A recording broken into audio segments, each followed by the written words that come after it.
विधायक निशंक जैन ने अपने कार्यालय में एक पत्रकार वार्ता आयोजित कर मध्य प्रदेश सरकार पर कई आरोप लगाए। उन्होंने कहा कि 1 जनवरी 2021 से आज दिनांक तक कोई भी टेस्ट नहीं हो रहा है। वहीं सरकार ने निर्णय लिया कि हरिद्वार कुंभ से लौटने वाले यात्रियों की जांच की जाएगी और उन्हें क्वारंटाइन किया जाएगा, पर ना तो उन यात्रियों को क्वारंटाइन किया गया और ना ही उनकी जांच हुई।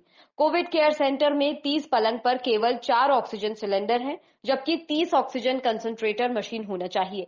वहीं उन्होंने मांग की है कि जन चिकित्सालय में एमडी स्पेशलिस्ट डॉक्टर पदस्थ हैं, उनकी देखरेख में मरीजों को उपचार हो और रेमडेसिविर इंजेक्शन को उपलब्ध कराया जाए। पत्रकार वार्ता के बाद सभी ने देश, प्रदेश और नगर में जिन लोगों की कोरोना संक्रमण से मृत्यु हुई उस पर दुख व्यक्त करते हुए 2 मिनट का मौन रखकर श्रद्धांजलि अर्पित की।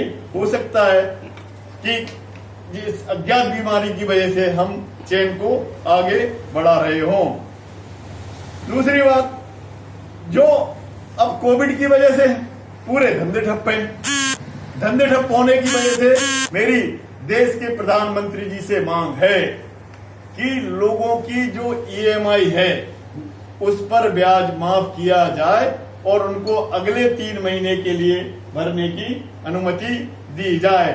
प्रदेश के सभी स्कूलों की फीस माफ की जाए और उस फीस की पूर्ति सरकार करे, जिससे स्कूलों का भी नुकसान ना हो और अभिभावकों का भी नुकसान ना हो। इन सब बातों के लिए आज मैंने आप सबको से निवेदन किया था। यही मेरी बात है और यदि ऐसा नहीं हुआ तो हो सकता है आने वाले दिनों में कोविड नियमों का पालन करते हुए मुझे उपवास पर यदि बैठना पड़ा तो भी मैं बैठने के लिए तैयार हूँ। गंजबासुदा क्षेत्र की जनता को इनके भरोसे हम छोड़ नहीं सकते, इलाज तो देना ही पड़ेगा। इस बात की मैं तारीफ भी करता हूँ कि विदिशा जिले में बहुत सारे अधिकारी कर्मचारी रात दिन ड्यूटी कर रहे हैं। उनकी भी जितनी तारीफ की जाए वह कम है। हम यहाँ पर किसी की आलोचना के लिए नहीं है। हमारा कहना यह है कि व्यवस्था में सुधार हो, व्यवस्था मिले, यही मैं आपसे कहना चाहता हूँ। आपने पूरे जिले में चाहे गंजबासुदा, त्योंदा, ग्यारसपुर, नटेरन, शमशाबाद, सिरोंज, लटेरी, कुरवाई, कोई सी भी बात करें, पठारी, ऊपर के अघोषित निर्देश हैं कि सैंपलिंग कम की जाए। आरटीपीसीआर जो गले की जांच है उसको कम किया जाए। इसका मतलब ये है सरकार ये चाहती है कि जब सैंपलिंग ही नहीं होगी तो पॉजिटिव और नेगेटिव का पता ही नहीं चलेगा और जब वो नाक से जांच करते हैं उसको एंटीजन टेस्ट कहते हैं, उसमें 90% लोगों का नेगेटिव निकलता है।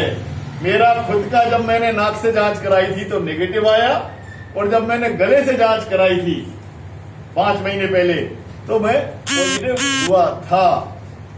तो ये किसके निर्देश पर, ऊपर का ऐसा कौन है पूरे प्रदेश में, पूरे जिले में कि जिसके निर्देश पर ये टेस्ट आधे किए गए हैं? मेरी मांग है कि उनको, हर आदमी को जिसको टेस्ट कराना है, जिस तरह से पोलियो की दवाई पिलाई जाती है उसी तरह से हर सेंटर पर वैक्सीनेशन भी हो और साथ में टेस्टिंग भी हो, क्योंकि सरकार के पास भरपूर स्टाफ है। आंगनबाड़ी कार्यकर्ता वैक्सीनेशन करें, आशा कार्यकर्ताओं को साथ लगा के उनका पूर्ण सुरक्षा के साथ उनकी टेस्टिंग करें। साथ में कोविड केयर सेंटर में, गंजबासुदा के कोविड केयर सेंटर में 30 पलंग हैं और 30 पलंगों पर केवल 4 ऑक्सीजन सिलेंडर 10 लीटर के हैं, जिनमें 2 सिलेंडरों में लीकेजिंग है।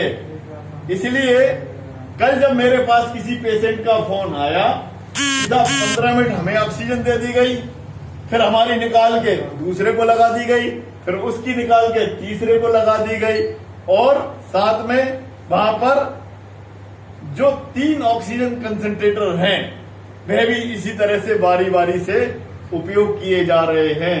हमारी मांग है कि जितने पलंग हैं उन पलकों पर ऑक्सीजन का पूरा इंतजाम हो और यदि वेंटिलेटर का भी हम इंतजाम कर सकें तो मैं समझता हूं कि जिन